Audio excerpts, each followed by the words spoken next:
Bismillahirrahmanirrahim. Assalamualaikum warahmatullahi wabarakatuh. Alhamdulillahirabbil alamin. Asyhadu an la ilaha illallah wahdahu la syarikalah wa asyhadu anna Muhammadan abduhu wa rasuluh la nabiyya ba'da amma ba'du. Alhamdulillah, kita bersyukur kepada Allah Subhanahu wa taala atas segala nikmat. Kemudian salawat beserta salam semoga selalu tercurahkan untuk junjungan kita yang mulia Nabi Muhammad sallallahu alaihi wasallam. Allahumma shalli ala Muhammad wa ala ali Muhammad. Kaum muslimin, kaum muslimat, jamaah salat zuhur yang dimuliakan oleh Allah Subhanahu wa taala. Siapakah orang yang terhalang dari kebaikan? Siapakah orang yang benar-benar yang terhalang dari kebaikan? Dialah orang yang terhalang dari ketaatan kepada Allah Subhanahu wa taala. Karena tidak ada kebaikan sejati kecuali dalam ketaatan kepada Allah Subhanahu wa taala. Dan tidak ada kerugian yang lebih besar daripada berpaling dari Allah Subhanahu wa taala. Allah berfirman dalam Al-Qur'an, "Faman ittaba'a hudaya fala yadhillu wala yashqa, wa man a'rada an dzikri fa inna lahu ma'ishatan dongka wa nahsyuruhu yaumal qiyamati a'ma." Barang siapa yang mengikuti petunjukku, maka ia tidak akan tersesat dan tidak akan celaka. Tetapi barang siapa yang berpaling dari peringatanku, maka sesungguhnya baginya kehidupan yang sempit, dan kami akan bangkitkan dia pada hari kiamat dalam keadaan buta. Dalam surah Toha ayat 123 sampai 124. Kemudian dalam hadis Nabi sallallahu alaihi wasallam bersabda, "Rubba mahrumin mina du'a ila yuraddu anhu al-bala." Betapa banyak orang yang terhalang dari kebaikan doa hingga tidak terhalang darinya bala. Hadis riwayat Imam Ahmad. Maknanya, di antara tanda terhalangnya seseorang dari kebaikan adalah ketika ia tidak diberi taufik oleh Allah Subhanahu wa taala. Untuk apa? Untuk berdoa saja dia terhalang, dan untuk berbuat ketaatan dia terhalang. Dia tahu kalau waktu sholat duha itu hingga 6 jam dari setelah terbit fajar sampai menjelang zuhur dia tidak sempat melaksanakannya. Meskipun hanya 2 rakaat saja, meskipun hanya 4 sampai 5 menit saja. Dia tahu kalau waktu sholat witir itu mulai ba'da isya hingga subuh, bisa sampai 9 jam. Tapi dia tidak bisa mengerjakannya meski hanya 1 rakaat saja. Padahal hanya 2 atau 3 menit untuk melakukannya. Dia tahu kalau waktu sehari semalam itu 24 jam, tapi dia tidak bisa membaca Al-Quran walaupun hanya 1 juz. Padahal hanya membutuhkan waktu setengah jam mungkin. Bahkan meski hanya 1 halaman, padahal hanya membutuhkan waktu 2 menit.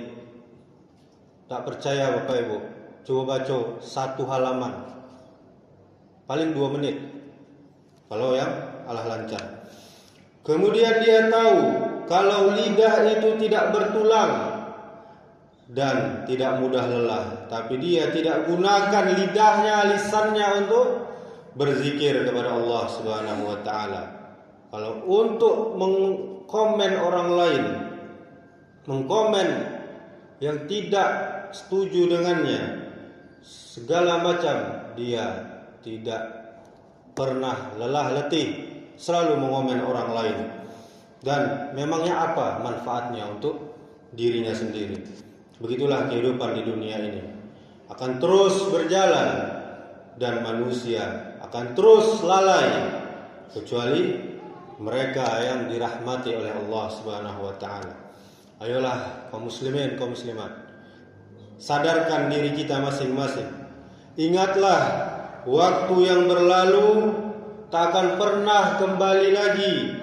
Kita hanya punya kesempatan pada waktu yang tersisa saja dari umur kita ini.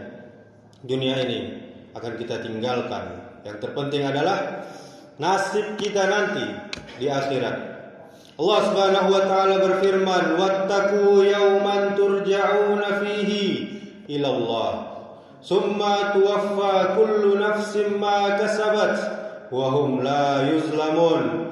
Dan bertakwalah kalian kepada hari akhir, ketika kamu semua akan dikembalikan kepada Allah Subhanahu wa taala. Kemudian masing-masing diri akan diberi balasan dengan balasan yang sempurna terhadap apa yang telah diusahakannya, dan mereka tidak akan dizalimi sedikit pun. Dalam surah Al-Baqarah ayat 281. Ayat yang mulia ini adalah ayat terakhir yang turun menurut banyak para ulama tafsir. Isinya merupakan peringatan penutup agar manusia selalu bertakwa, karena akan ada hari perhitungan di mana setiap amal baik maupun buruk akan mendapatkan balasan, tentunya yang sangat-sangat adil dari Allah Subhanahu wa taala. Kemudian Rasulullah sallallahu alaihi wasallam juga bersabda, "Gunakanlah 5 perkara sebelum datang 5 perkara. Hidupmu sebelum matimu, sehatmu sebelum sakitmu, waktu luangmu sebelum waktu sempitmu, mudamu sebelum tuamu, dan kayamu sebelum miskinmu." Hadis riwayat Imam Al-Hakim. Bagaimana penjelasan hadis ini? Hidupmu sebelum matimu, selama kita masih hidup, gunakanlah kesempatan untuk taat kepada Allah, berbuat kebaikan, beribadah, menolong sesama, menebar manfaat. Karena setelah mati, semua pintu amalan akan tertutup kecuali amal jariah, ilmu yang bermanfaat, doa anak yang soleh. Sehatmu sebelum sakitmu, nikmati sehat. Nikmat sehat sering dilupakan oleh manusia. Saat tubuh kuat, gunakan untuk beribadah, sholat ke masjid, belajar agama, bekerja, dan beramal. Jangan tunggu sakit baru menyesal karena tidak mampu berbuat banyak. Waktu luangmu sebelum waktu sempitmu, di waktu lapang isilah dengan hal-hal yang bermanfaat, membaca Al-Quran, belajar, membantu orang lain, sebab nanti bisa jadi kesibukan datang dan tak ada lagi waktu untuk itu. Mudamu sebelum tuamu. Masa muda adalah masa semangat dan tenaga yang kuat. Jangan kita habiskan untuk hal yang sia-sia.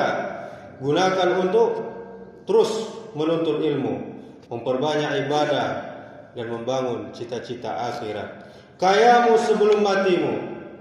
Harta adalah tentunya amanah dari Allah Subhanahu wa taala. Kita gunakan untuk sedekah, membantu keluarga, membangun kebaikan, karena bisa jadi suatu hari harta itu hilang dan kita tak mampu lagi berbuat kebaikan. Demikianlah, semoga yang singkat ini bermanfaat. Subhanakallahumma wa bihamdika asyhadu an la ilaha illa anta astaghfiruka wa atubu ilaik. Wassalamualaikum warahmatullahi wabarakatuh.